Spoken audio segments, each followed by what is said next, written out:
sitting out in nature, I say, I'm watching the trees grow. That's my excuse. Because trees do grow. We all know they grow, but have you ever seen the tree grow? You've got to be very patient and sit there for a long time. And then you can see the tree grow. So I spend a lot of time in my life watching trees grow. Which is basically an excuse for doing nothing. But sometimes people need to have an excuse.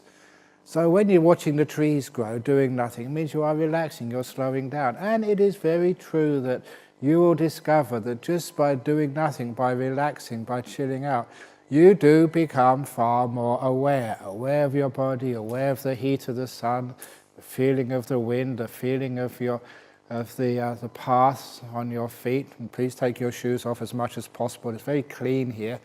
It's not like walking in the city or walking in Bangkok. You just walk barefoot 5 minutes and then your feet are black. This is very clean here, so you don't really need to wear your shoes. It's perfectly safe. But you can feel things then. And when you feel things, you become more aware. And when you become more aware, you're literally waking up. And so when we say to be able to become aware of the breathing, if your mind is very tired, the mindfulness is dull, it hasn't got much power, you can't really see it anyway, except with force. And if the mind is still wandering around all over the place, planning, or like someone was saying yesterday, thinking of all the problems at work, if that hasn't subsided yet, it's so difficult to watch the breath, except with force. When you say, I'm going to watch the breath, okay, here we go. I'm watching the breath, I'm not going to miss one. You can do that, but it's so tense and tight, it's not relaxed at all. And unfortunately, some people teach meditation that way, and so after the meditation retreat, their wives come and complain to me. They said, my husband was so peaceful before he went on retreat, now he's really angry. You can understand why, because they're using force to meditate. And they use that force, and people do have lots of willpower, and then that willpower, once it's generated, they use that at home, and it's very unpleasant to be at the receiving end of somebody else's willpower. So we don't use that at all. We relax the first few days, so our mind is ready to be able to watch the breathing. So when we do any breath meditation, if you can't hold the breath naturally, it means your mindfulness is not strong enough yet. You're not relaxed enough. You need to do more letting go of past and future, just even more relaxation in your bed. More just chilling out, just going for walks in the forest or whatever. Because when the mind is ready, it's one of the easiest things to watch. So preparation is really important. And for those of you who are out-and-out Buddhists, you can sometimes read the Anapanasati Sutta. That's the sutta, the teaching of the Buddha on the breath meditation. And first of all, anapanasati. Ana means along with, pana means the breath, and sati mindfulness. It's mindfulness along with the breath. And please do not mispronounce that, because some people, they don't do anapanasati, they do anapanasati. Mindfulness along with the pain. That is not part of Buddhism. People think like that. They're going to sit here with the pain and they're going to conquer it. And once they've conquered the pain, they may get enlightened. For those traditional Buddhists, that's the first teaching the Buddha gave. Don't do that. Don't sort of try and force your way through pain. That's called Atthakilamattanu yoga, one of the two extremes which you're supposed to avoid for the middle path. So we're watching the breath, not pain. If it hurts, do something about it. Change, take a Panadol, take a rest or whatever, but relax. Example, this is not, I'm just going off on a tangent here a little bit. I'll come back to Anapanasati Sutta in a moment. At a tangent, many times during these retreats, we're going to have the interviews afterwards. Many times, the middle part of the retreat, people come on the interviews, they say, I can't meditate, it's really terrible, I can't do anything, my mind's all over the place, what should I do? And I've got this advice, I'm going to give it to you now, because if that's you, you don't need to come to the interview. Follow this advice now. And that is, I tell people, and I always say it's 100% success rate, this method. I tell them, go to your room and go to bed and just have a nap. They say, no, I can't, it's the middle of the morning. So go to your room and take a nap. But I slept so much last night. Go to your room and take a nap. And don't set the alarm clock. Just lay down and just relax and have a nap. Whatever time you get up, you get up. And once you get up, take a shower, have a cup of tea, coffee or orange juice, whatever you like, and then come and meditate. And every time I said that to someone, they came back afterwards and they say, it worked, I had the best meditation ever. It was so easy. Of course it is, because you learn how to relax and don't get tense and don't stress out. People try so hard to do things, and that's why they can't do it. They need to just relax the body, relax the mind. And that little bit of relaxation is all that's necessary. Now this, going back to the sutra, the first teaching which the Buddha gave in this sutra is actually to establish mindfulness as a priority. In other words, to get that awareness strong enough so you can meditate. So just relax. Get the body sort of nice and comfortable. And just sleep as much as you need to. Catch up on your what's called these days sleep deficit. Because you know what it's like at home, at work. It's so hard to get enough sleep. And I always emphasize, if nothing else you gain on this retreat, except catching up on your sleep, it's worth the money and it's worth coming all the way for. A place where you don't have to get up in the morning at a certain time. You can go to bed whenever you like. You've got no stress, no telephone calls.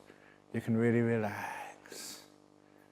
And just catching up on your sleep is huge benefits, both emotional and health benefits. What was it, some years ago in Kuala Lumpur, I was asked to help with a youth retreat, 15 to 25-year-olds. There's about 1,000 of them in KL. And during this seminar, talks and games and stuff, someone had this really bright idea of asking the kids, 15 to 25-year-olds, what emotion is your biggest problem in life? And I was thinking like lack of self-esteem or fear, but the one which was the most prominent negative emotion, which caused them so much problems, the clear winner was tiredness. And of course that just lit so many light bulbs for me. Because these are your kids, 15 to 25-year-olds. The thing which bothers them most of all is just being so tired. Can you imagine just the schoolwork and the peer pressure, the social pressures, and just the pressures of growing up in those ages, trying to be cool, be pretty, trying to find a partner in life, trying to get a career. So much pressure on those kids that they have this constant tiredness. And of course, that tiredness stays with most people for the whole of their life. Like you now, tired. And that tiredness causes so many health problems. It'd be great to do research. I don't know how you could do research on this, but I'm pretty sure that most cancers come from people being too tired, not being able to relax enough. Body just wears out, can't stand it any longer. And not only that, the relationship problems, being grumpy with your partner. And why do you say one thing to your partner? Because you're just so tired. Your resilience is worn down. So just being able to relax and even just sleep well at night solves huge amounts of problems. So at least here, when you're tired, please go to bed. Have a nice rest. And if you don't get any meditation at all, but you just sleep, sleep, sleep for the next 9 days, you'll have great health benefits, and you'll be such an easier person, less of a pain in the ass for the people you have to live with. You'll be much nicer, because you're more resilient, you're relaxed. So, this is a preparation to be able to have enough rest, enough energy, because that's what happens when you rest. You feel good, you get energy, you can meditate, that it's easy to watch the breathing. So next thing, what do we do when we watch the breathing?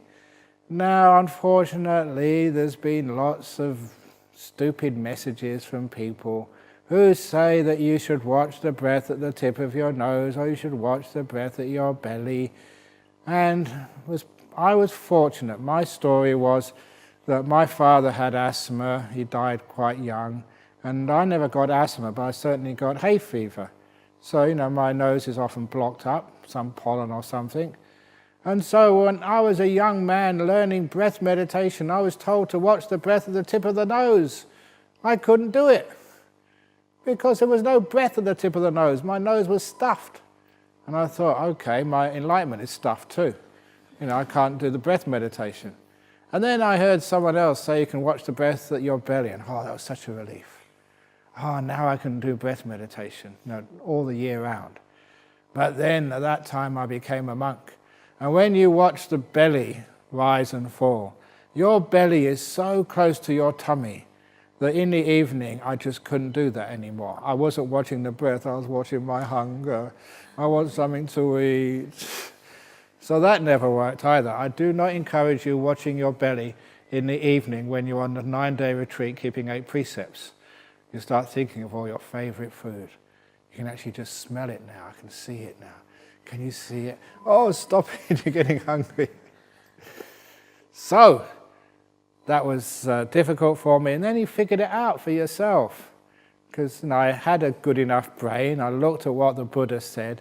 And the Buddha never said to watch the tip of your nose. He never said to watch your nose at all. It wasn't nose meditation.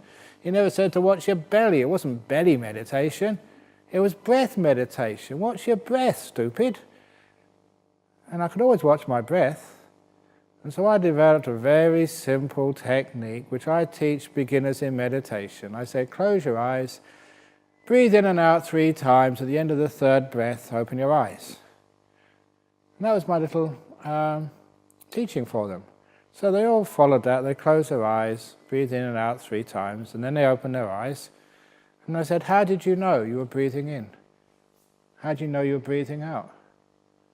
There's some feeling, sensation somewhere which told you the breath had finished going in, now it was starting going out. And just what you watch naturally is what you watch in breath meditation. Whatever it is which tells you the breath is going in, whatever it is which tells you the breath is going out, where that's located is not important. How it goes in, how it goes out, that's the breath's job to look after itself. Our job is just to watch, to observe. So we know the breath's going in, the breath's going out. That's all. So whether I got a stuffed nose, whether I got a cough in the throat, it didn't really matter. I was always breathing, so I could always do breath meditation. And that made it so easy. But it had an unexpected advantage later on. Because I wasn't putting my awareness anymore on a part of the body, just on the breath, it meant a lot of the body disappears very quickly. So say if you're watching the belly, the whole area, including the hunger, you can start to feel. If you're watching this tip of the nose, you can actually feel the whole of the nose, and it gets a bit itchy sometimes. But if you're just following the breath, knowing the breath, the rest of the body just disappears and vanishes, and that's an important part in meditation. So you just can't feel your legs. You can't feel your back, your bottom. The head has just about disappeared. You don't know where your hands are. They're just comfortable, that's all. Which means so much disturbance is taken away. You just watch the breathing. And that was really important for me, when I meditated over in Thailand, because in those days there was no air cons, there was no heaters, there was no even mosquito nets. We meditated out in the jungle. Stupid thing to do. But not for the Thais. Because the Thais, first of all, I didn't know what was going on. Because, after you've been meditating in the jungle, you got bitten to death by mosquitoes. Had, these little welts on your skin. You look at the Thai monks, maybe 1 or 2, and that was it. All the insects, all the animals and mosquitoes, they all went for the Westerners. And they left the Thais alone. I thought that was racial discrimination and should not be allowed. Should be fair. And it was only later on I realized that it was just the mosquitoes are actually attracted to the carbon dioxide coming out of your pores. A higher metabolism, and then the more the mosquitoes know you're there. And because of Westerners, we had a higher metabolism, because coming from colder countries, that we actually secreted more carbon dioxide than the local Thais, which meant the mosquitoes, they saw us much easier, so they all came for us. So, you get literally, we counted 60, 70 on your skin at a time, which was, really hard to bear. And I'd open my eyes, want to run, and see all the Thai monks, especially my teacher, Ajahn Brahm, sitting there perfectly still. And you got too embarrassed, to get up and run. And only later on I realized, he could sit perfectly still, not because he was enlightened, because no mosquitoes were bothering him. It was only us they were just torturing. But at least it gave me an opportunity to really to watch my breathing, and so everything else disappeared. And that's how I coped. It was a marvelous experience because the mosquitoes were there, so just come focus on your breath, on the feeling of the breath, not the nose. If I focus on the nose, my body wouldn't disappear. But just know the breath that goes in, know the breath that goes out. Fully focus on it. And then after a while, the body vanished. You couldn't feel it anymore. So mosquitoes biting or not biting, you couldn't feel it. And then you had a lovely meditation when you came out afterwards. You know what happened? That I looked at my skin, there was hardly any welts on the skin. I thought, wow, this is the magic power of samadhi. When you're really still, the mosquitoes can sense it and they leave you alone. Some sort of force field. But it wasn't that at all. All it was is that when you meditate, because you become very still, your metabolism goes down. You don't pump so much blood, you don't need so much oxygen, and which means you don't make so much carbon dioxide. So the more relaxed I got, the more still I got, the more I vanished to the mosquitoes. The mosquitoes couldn't find me. And I always remember that. So if you're in a sort of a tropical country with lots of mosquitoes, the more you get excited, worried, the more carbon dioxide gets out of your skin, the more you're attracting the mosquitoes. So just chill out. Don't worry about anything. Keep cool. And then because you relax, you become more impossible to see for the mozzies. The more tense, excited you become, anxious you become, the more you're actually telling mosquitoes, hey guys, here I am, come and bite me. That's why being a little bit more relaxed means you get less bites. So anyway, there you were, just watching the breathing, and the body can sort of disappear that way. Now, how that actually works is a simile of the TV set. And I've been to people's houses and they've got these huge TV sets these days. Never seen any that big before. What they call plasma screen TVs. And they're so huge. But you go on the economy class in the aircraft and you look in the back of the seat and there's a tiny screen. Now, I'm sure that many of you have had both experiences, watching a movie on the back of an aircraft seat on a small screen and watching the same movie on a big screen at home. What's the difference as far as the experience of the movie is concerned? Does it actually feel different when you're watching the movie? Do you miss out on some of the detail or some of the action when you're watching it on a small screen? And the answer is actually no. That once you start watching, the experience is exactly the same, because your mind fits into the screen. And you will notice that when you first look at that screen, you can see the edges of the screen. You have got some idea of how big or small that screen is. You can see what's beyond the screen when you first look at it. But after a few seconds, your mind just fits right into the screen, so you cannot see even the edges of the screen. And it hasn't been done yet, but one day it will happen. If you get a circular TV instead of, a rectangular one, or get like a diamond, like a Star of David TV for the Jewish community, or whatever, it would not make an iota of difference once you start watching the movie. It doesn't matter what the shape of the TV is. Once you actually start, you actually go into the middle of it. And everything else on the outside falls away. So if anybody wants a new business, design the TV screens, which are not rectangular, like oblong, or triangular, or whatever, just whatever it is, and it'll be exactly the same. But why does that happen? It's because whatever we focus on, the mind zooms in, and everything else on the outside vanishes. And that's actually what happens when we do things like breath meditation. The mind zooms in onto the breath, and everything else on the outside just disappears. Just like watching the TV. After a while, everything to the left, the right, above and below just vanishes, and you're just left with what's in the middle. What's important to you? I mention that because that is quite crucial. Make sure that the breath is the most important thing for you. If there's a sound, somebody bangs a door, or someone snoring, or a fly comes into the room. And it's amazing, these flies are such small beings, but they make such a loud noise. It's always the same, the smaller the being, the louder is the noise. Small dogs bark much louder than big ones. Children on the aircraft, they make much more noise than these old guys. And that's just the nature of things. Small things make all the noise. So these little animals may come in and they start to disturb you. Why do they disturb you?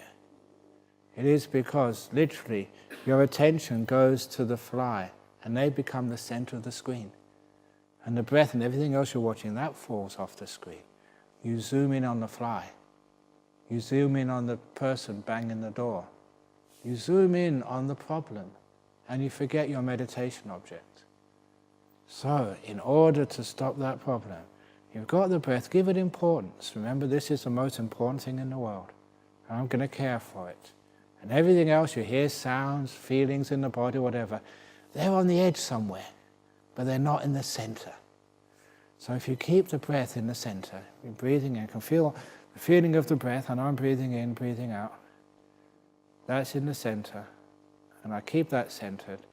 And I can hear the sound of somebody yawning. I can hear the sound of, there's nothing else going on here, it's very quiet in this place, of somebody laughing, but that's not the center. That's like on the edge somewhere. And after a while, because you're just centering on the breathing, the feeling of the breath, everything else vanishes. That's all you've got left. It's zooming in, otherwise known as focusing. This is what happens in meditation. So when you're watching the breath, zoom in on it. And all the other things, you hear, they're not important. Yeah, it's a sound, it's a bang, somebody's talking or whatever else they're doing. They're not supposed to be doing that. Don't put that in the center of your screen. Keep it on the edge, and it will just fall off by itself. And even at this stage, if you've got an ache, in your legs, as long as it's not a big ache, you can feel the legs is a bit achy or the bottom is a bit sore. Just don't zoom in on the bottom. Just keep zooming in on the breath. And after a while, the bottom vanishes. You can't feel it anymore. And a nice thing to know is when you don't pay attention to the body, it becomes very healthy, it relaxes. Basically, you're the problem. Always worrying about the body, getting involved, messing it around. If we can only just let the body alone, let it go, it's amazing just how it can heal itself. You're out of the way, it relaxes. So I've noticed this, the first time I noticed this, sometimes you get into some nice meditation and you sit for 3 or 4 hours without moving. And then I come out of meditation and realize, 3 or 4 hours, this is going to hurt. Because, if you're half an hour, you get very stiff. An hour, you've really got an ache here, a pain there. But when you get into some nice meditation after 3 hours or 4 hours, there's not an ache or a pain in the body at all. The body has just healed itself and it's relaxed itself. So if you're after a nice meditation, you feel like you can give Usain Bolt a run for his money in 100 meters. You feel so fit and so strong because your body's really relaxed. So you don't have to worry, oh God, if I don't look after my body, it's going to really ache and things are going to go wrong. It's the opposite. If you can just focus on your breathing, the body looks after itself big time. And it really helps itself and heals itself. So you just focus on the breath without any fear. Let the body go. So all you've got left is just the breathing. Now, of course, when you first become aware of the breath, it's just breathing in and breathing out. And for some people, that's a bit boring. Breathing in, breathing out at first. Later on, it becomes very, very nice to watch. So it is why that some people do mantras along with the breathing. Over in Thailand, I was taught, it was the forest monks in Thailand, as you breathe in, you say to yourself, Bud, as you breathe out, Buddho, Buddho, Buddho, with the breath. And when I first came to Australia, I tried that with Westerners here, and it didn't work. Because, if you're born in a Buddhist country, that word has meaning for you. It's powerful. The word has power. But not here in the West. So I changed it. And what I found was really successful here in the West was as you breathe in, to say the word to yourself, shut, breathe out, up. Shut, up. Shut, up. Because that's what they really needed to hear. And you say that to yourself for about 5 minutes, shut up, shut up, shut up. There's a good chance you might actually shut up. Or, if that is a bit too gross for you, one of the other ones which was developed was like breathing in peace. And breathe out, let go. So breathing in, you're saying to yourself, breathing in peace. Breathe out, let go. Peace. Let go. But when you do those mantra, you don't just say the word, you feel the word. Not just a name, but what does peace actually mean? So after a while, you're actually breathing in peace, breathing in peace. Oh yeah, I can feel this. Breathe out, let go. All your pains, your worries, your struggles, your stress, anything negative, any sickness, any stuff in the past you want to let go of, any sort of tightness in the body, any fear about the future, breathe out, let go, and allow all of that to go out with you, with the out-breath, and breathe in peace, and breathe out, let go. And you keep doing that, for 5 minutes. Number one, it helps you stay with the breathing. It makes it interesting. And you do brainwash yourself, self-conditioning, self-hypnosis to bring lots of peace into your mind. And at the same time, when you're breathing out, it's not obviously means letting go. And so you can let go of all this stuff with your out-breath. And that makes the breath very interesting. And it's fun to do. And after a while, you feel really peaceful. You've let go of so much stuff because you've been doing that for 5 or 10 minutes. At the same time, you're starting to really, really relax. So what should happen next is, because when you're doing little, you're relaxing, just staying with the breath and nothing else, your body's disappearing, not worrying about time, past or future, then what should be happening next is your mindfulness gets stronger. It's like turning the lights up in your mind. You can see more. Similar to when you first get up in the morning, I hope early on it's dark and you can't see very much. And as the sun rises, it gets brighter. It's still only 8:30, so it's not that bright yet. But the middle of the day, the sun in Australia is so strong, you can see so much detail because it's illuminated, it's bright, it's strong. This is what mindfulness is like. It gets really strong, so you can actually see more of the breathing. It's not just in and out anymore. You don't need the breathing in peace, breathing out, let go anymore, because the breath is already really interesting. You see the breath at the very beginning, just when the first bit of in-breath starts to go into your body. You can feel it. You can feel that sensation of in-breath grow to its peak. There is the strongest part of the in-breath, and then it fades away. For me, it's usually about 2/3 or 3/4 of the way along. It builds up, and then it actually falls away quite fast. And just the last bit of in-breath finishes. And then there is the pause, the gap between the breaths. When the breath is not going in, and the breath is not going out, it's paused. And then the first part of the out-breath happens. You start to exhale. And as you exhale more and more air, it reaches its peak. And then that too fades away until the last bit of out-breath is gone. And you have the gap between the out-breath and the in-breath. And you see all of that because you're so aware now, you can catch it all. And surprise, surprise, it becomes fascinating and very delightful. And at this stage, because I know the psychology of modern people, I will give you a test, something to do to make the meditation interesting. I want you to find out which is the longest. The pause between the in-breath and the out-breath, or the pause between the out-breath and the in-breath. Which is the longest? So giving you a little bit of a task to do makes it interesting. Western psychology. I'll give you a little test, a little game to play, and then you get interested. So you find out, for you, which is the longest, the gap between the in-breath and the out-breath, or the out-breath and the in-breath. Find out in your meditation. So that gives you more interest.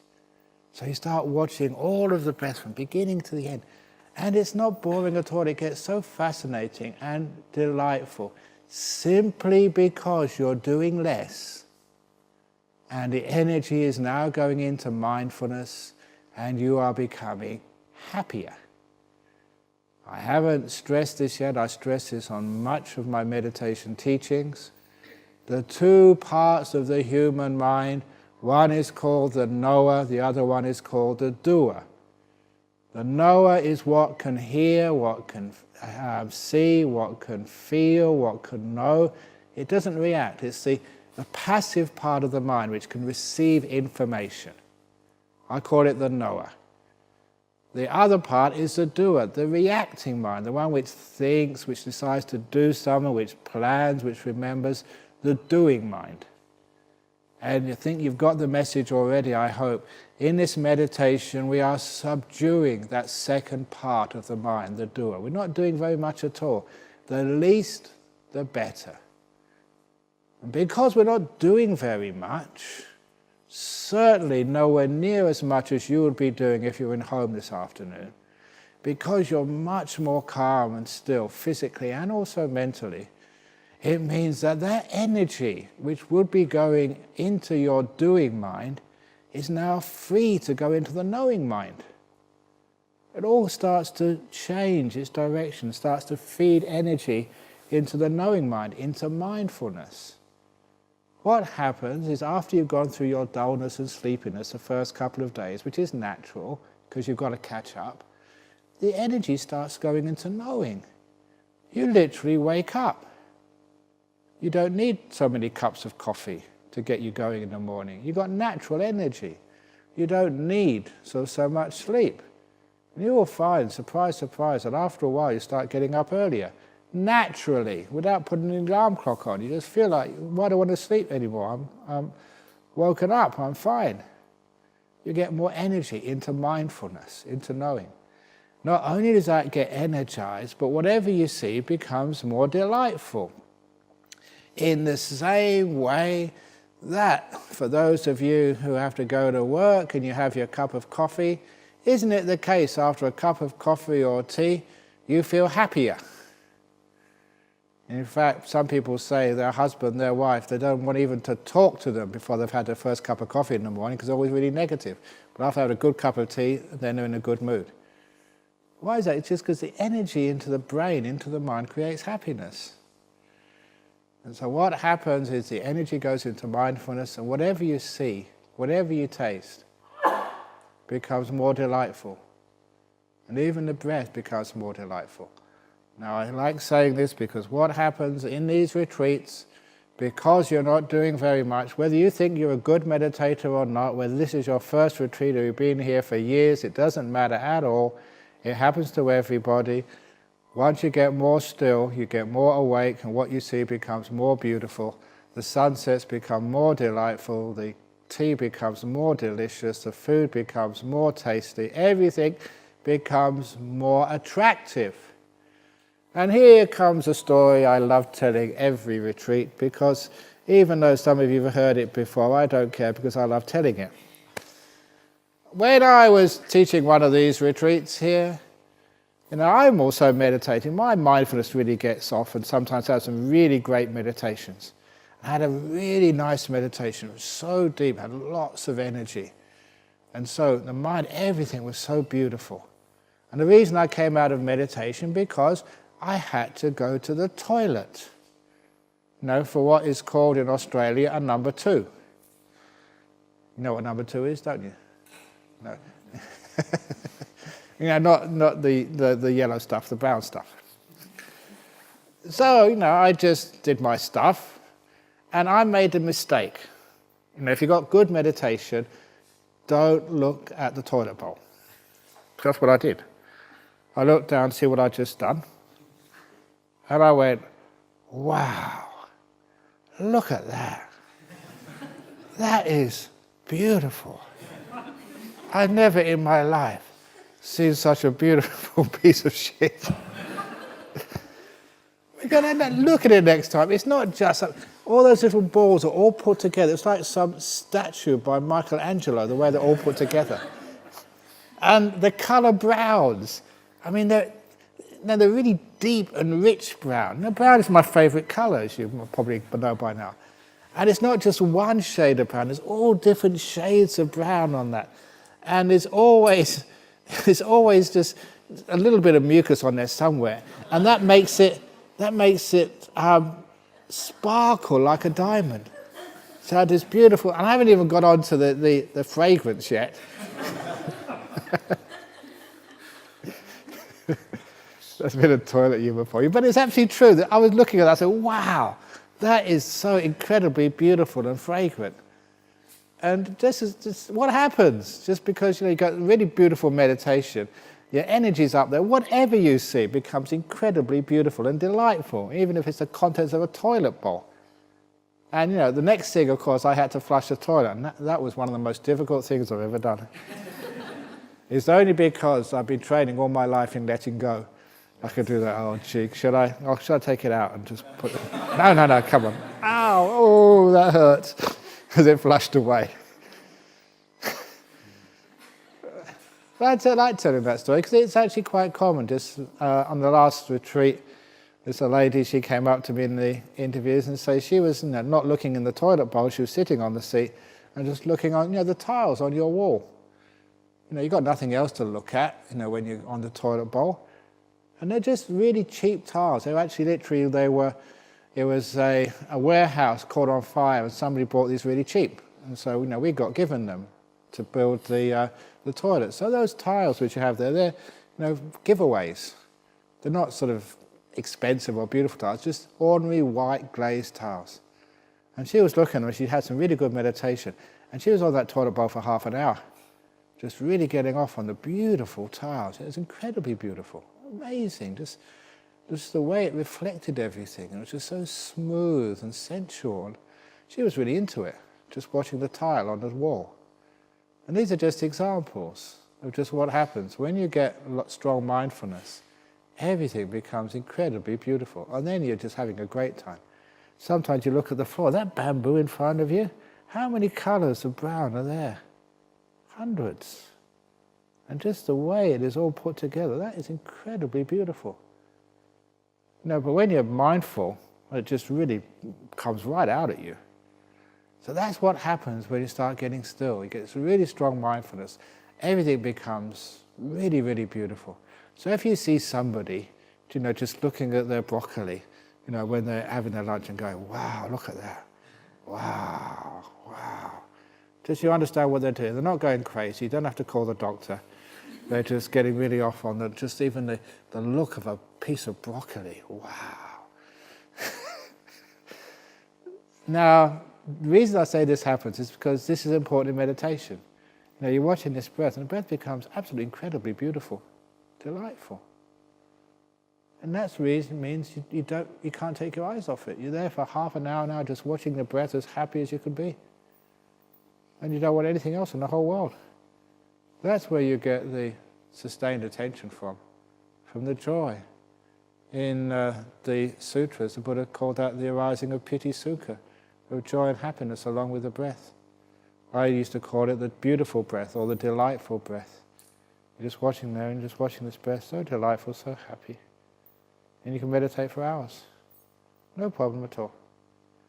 And it's not as if you try and set your record or you force yourself, it's just so natural because you're having fun. And I always call that the pivot point in meditation. That's what I want people to get to, the delightful breath. Because everything else after that is really easy. Just a matter of time. But when you get to the delightful breath, you're having the greatest time. And you're really happy on this retreat. You understand why the next retreat in April, that booked out in 7 minutes. This is what happens. Well, why on earth are people sort of so keen to come on these retreats? When you have to go without food in the afternoon, no sex, no movies, can't even get your internet. And this is almost like torture. But why is people really like coming here? Because they get these incredible delightful experiences and they think, wow, this is really, really nice. They get so much pleasure out of meditation. Sitting here just so peaceful, so relaxed, just delightful breath, watching delightful pieces of shit in the toilet bowl. Everything is just so nice, wonderful. And this is what will happen to you. So as long as you follow the instructions. And all it really is, relaxing first of all, so you can watch the breath. And the breath becomes an object where you can actually be still with. And it just focuses the mind. Breathing in peace, breathing out, letting go. And soon you get so still and so peaceful. And even when you do the walking meditation, after a while, just lifting the foot, there's so much detail in just lifting one foot. So many different feelings. And can you notice your foot, when you do one step, does it go straight up? Does it go to the left a bit or back a bit? How does actually your foot move through space as it walks? Because my one, it moves up and it goes back a bit and then it arcs forward and then it goes down. What part of your foot leaves the ground first? What part goes down onto the ground first when you finish your step? Can you feel just how the weight moves from one leg to another? There's so much to watch that after a while it becomes absolutely fascinating. And my story of walking meditation, the first year I was a monk in Bangkok, of all places, really noisy. I'll do some walking meditation every morning for about an hour in the main hall. The main hall, I don't know why they have these in, supposed to be meditation halls, had a grandfather clock, which chimed the quarter hours like Big Ben in London. But at least I knew what time it was. And it took me half an hour to walk from one end to the other, maybe a bit shorter than from here to the end, and half an hour to walk back again, just naturally, because there's so much going on, in the feet.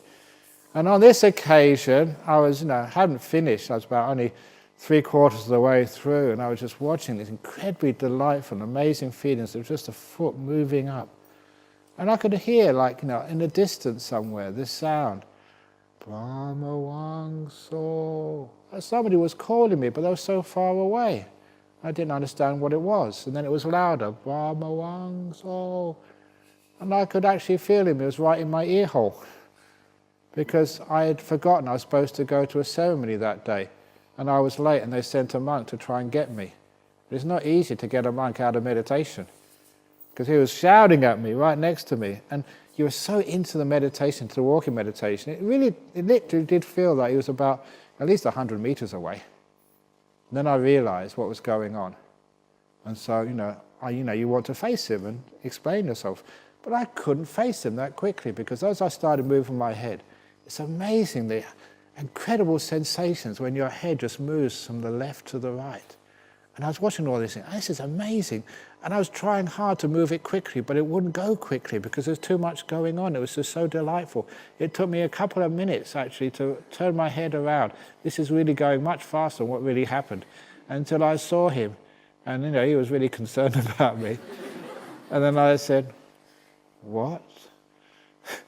Because when you're really still and peaceful, it's so hard to sort of, come out of, first gear and go into fourth gear again. You can't do it. And that was a good sign of just how peaceful I'd got in my walking meditation. Having a wonderful time, so happy. Just watching the incredible feelings of the feet. That was like Piti Sukha, this delight coming up in the meditation. Just enjoying yourself. And people think, wow, it's incredible. Just walking is so delightful. It's not the walking is delightful, it's the stillness which comes from the walking which is so delightful. Because you're simplifying, you're just walking backwards and forwards, not going anywhere, just 2 meters in front of you. And then you become very, very peaceful. And it means that the peacefulness and mindfulness increases. And when the mindfulness increases, you can see so much more. And then after you see so much more, everything becomes delightful. You can happily just walk there for hours, having a wonderful, peaceful, happy time. So this is the happiness coming up in your meditation, because mindfulness is becoming very, very strong. So that's the breath meditation. Now, once that mindfulness gets going and you get lots of happiness in the meditation, because, again, the delight means you don't have to force anything, you just relax, it becomes good fun, you get even more peaceful. Remember, I didn't make a point earlier. I should have got this earlier on in my monastic life. It was only a couple of years ago. When you notice the delight in the body when it's relaxing, how nice it is to relax, the delight takes you deep into physical relaxation. If you perceive just how comforting comfortable it is to relax. Just perceiving that pleasure of relaxation gets you more relaxed. Seeing the pleasure of just watching the breath, or the pleasure of stillness, makes you more still. You get really incredibly still, which means that you don't need much breathing. So the breath gets lighter and lighter. Literally, you don't need so much oxygen. You're not doing anything. Just like a car in the garage, just purring, it's not doing anything. Just sitting there, just ticking over, until the breath gets so soft that it disappears. The breath has done its job, taking you into a deep state of stillness. The breath vanishes. And what happens when it vanishes? When the breath disappears? You will find out tomorrow, the same time, the same place. Because I remember going to these movies as a kid, and they'd always, Batman or Charlie Chan or something, they'd always leave Batman sort of falling off a cliff with no way out, and you have to wait till next week to find out how he escaped. So this is marketing. Find out tomorrow, same time, same place. What happens when the breath disappears?